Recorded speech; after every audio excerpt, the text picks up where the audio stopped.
Wag kang mahihiya na simutin ng anumang bagay na ginagamit mo sa katawan. Deodorant man, toothpaste man, o ano pa mang bagay.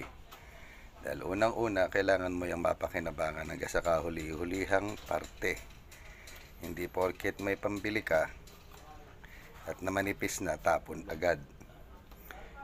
Sabi nga, ikaw lang naman ang nakakaalam niyan. Karamihan nga ng mga tatay, ang wallet durog na, ang brief butas na. Ganon din ang mga gamit natin sa katawan.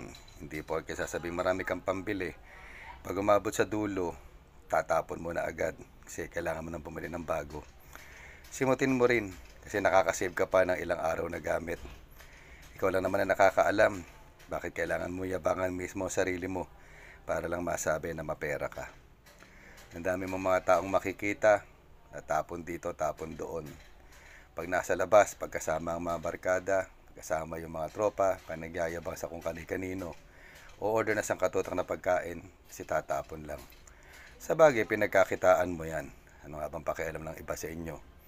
Pero sabi nga, it's a hard-earned money na ating pinangangalagaan. Kung sa maliliit na bagay, hindi mo kayang simutin at tipirin hanggang sa masimot mo siya ng todo-todo. Napakinabangan mo to the last ounce, sabi nga ganon. Diba? To the last servings. Paano pag dumating na, siguro sagana ka nga ngayon, umiikot ang mundo. Dumarating din yung time na biglang-bigla, nagbabago ang financial status natin.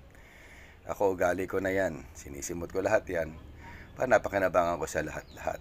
Iba sa mga damit, hindi ako bili ng bili. Halos may ligla naman ako sa t-shirt na puti. Pag time na magpalit, at nagkaroon ng extra budget, tsaka ako bumibili. Kaya hindi ko pwedeng i-donate dahil nga, papahiya lang ako dahil sobrang nipis na. Sabi nga, napakinabangan ko yung serbisyo niya ng binili ko.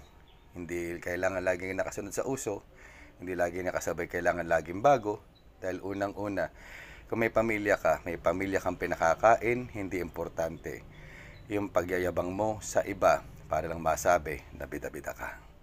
Real life, real talk. Laging tatandaan, ang buhay ay hindi isang problema na kailangan natin solusyonan, bagkus ito isang realidad na kailangan nating harapin. Share, like, at huwag kalimutan mag-subscribe. Ciao.